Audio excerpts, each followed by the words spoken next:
Have you ever been totally stiffed by a contractor? Maybe had a landlord illegally hold on to your security deposit? Or just suffered some random property damage? You probably thought, well, hiring a lawyer is going to cost way more than the dispute itself.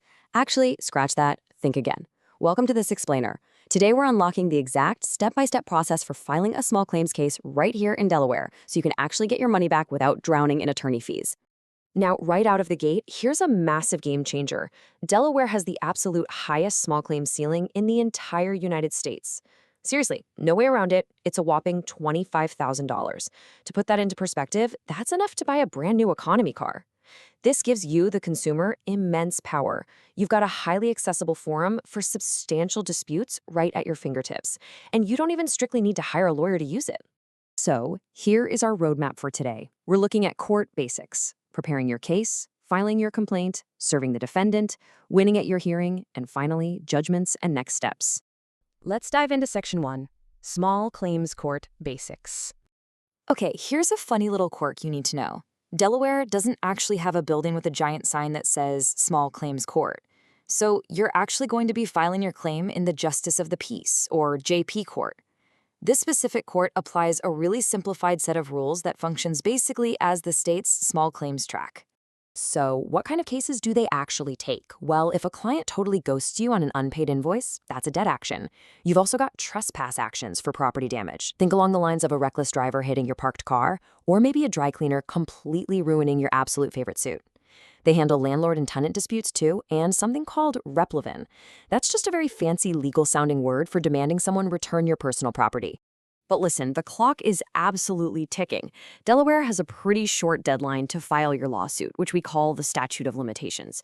You've got exactly 3 years to sue on an unpaid bill or a written contract, and only 2 years for personal injury or property damage. Seriously, do not wait around on this, or your case will literally be thrown out before it even begins. Moving right along to Section 2, preparing your legal case. You can't just stroll into a courtroom with a really compelling story. You have to back it up. You gotta ask yourself, how do I actually prove my loss and the exact monetary amount? Well, you need hard proof. I'm talking original contracts, payment histories, text message screenshots, a log of every single phone call. You need canceled checks, photos, or repair estimates that establish the exact, down-to-the-penny dollar amount that you are owed. When you're pulling all that together, I want you to burn this into your brain. The rule of 3. You literally must bring exactly 3 copies of every single piece of evidence to court on your trial day. That's 1 copy for the judge, 1 for the clerk, and 1 for the defendant. Don't show up with just 1. Now, while it's not strictly required by law for every single consumer action, sending a formal written demand letter before you file is an absolute best practice. Send it via certified mail. Tell them exactly what the disputed charge is, what you want them to do about it, and give them a reasonable deadline. It creates a rock-solid paper trail, and honestly, it often scares them into resolving the issue before you ever even step foot in a courtroom. All right, Section 3, filing your Delaware complaint. Let's make this official. To get the ball rolling, Delaware uses this highly transparent sliding scale for non-refundable filing fees. And it is incredibly affordable.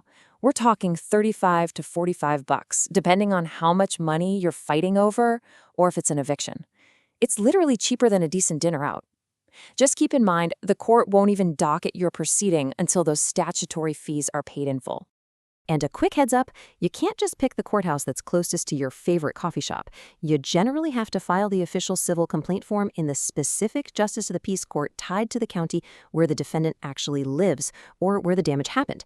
Mess that up and you might not get your court costs back even if you win the whole thing. Section 4, serving the defendant properly. Now we're at a really critical crossroads. Let's compare in-state versus out-of-state service. If the person you're suing lives in Delaware, it's a total breeze. The court's constable handles delivering the papers, and that cost is completely baked into your filing fee. But if they live out of state, the court steps back. The entire burden of serving them falls completely on you as the plaintiff. If they are out of state, you have to follow this incredibly strict sequence. First, you've got 7 days to mail the summons via certified or registered mail. Once you get that little green return receipt back in your hands, you have exactly 10 days to file a notarized affidavit of service with the court. If they just ignore the mail and it goes unclaimed, you have to send it again via regular first-class mail and file a brand new affidavit. I cannot stress this enough. Skip a step here, and your case goes right in the trash. Section 5. Winning at your hearing.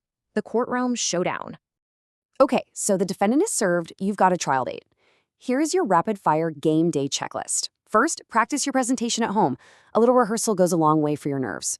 On the day, arrive early and be super respectful. Bring those 3 copies of everything.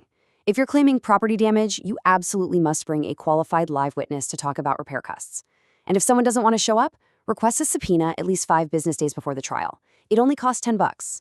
Listen to me on this one because Delaware judges do not mess around. Written witness statements, they are almost always rejected if the other side objects just because they can't cross-examine a piece of paper. Bring actual breathing humans to the stand. You have to prove 2 crucial things: that you actually suffered a loss and the exact dollar amount of that loss. Finally, Section 6, Judgments and Next Steps. So you win. But hold off on popping that champagne just yet. The losing party has a tight 15-day window to file an appeal. If they do, the whole thing gets bumped up to the Court of Common Pleas for a brand new trial from scratch. On the bright side, though, if you do win, you can request post-judgment interest to be added to what you're owed, based on the state's interest rate. But I'm going to be completely straight with you right now. Actually collecting on a judgment in Delaware can be, well, uniquely frustrating. State law heavily protects a defendant's wages from garnishment. They basically limit it to things like back taxes and child support. So while you might win the official judgment, squeezing the actual cash out of a wage-earning defendant is going to take some real patience and strategy. Now, just a quick reminder before we wrap up. While we've armed you with a really solid foundation today, this explainer is just for general guidance. It is not a substitute for professional, personalized legal advice. If you find yourself in a super complex situation, definitely reach out to a qualified Delaware attorney or your local legal aid resources. All right, you've got the playbook. You understand the structure, the rules, and the immense power you hold in the Delaware Justice of the Peace Court. You are officially no longer a novice. So the only real question left is this: are you going to let them get away with it? Or are you ready to take that first step and demand exactly what's rightfully yours?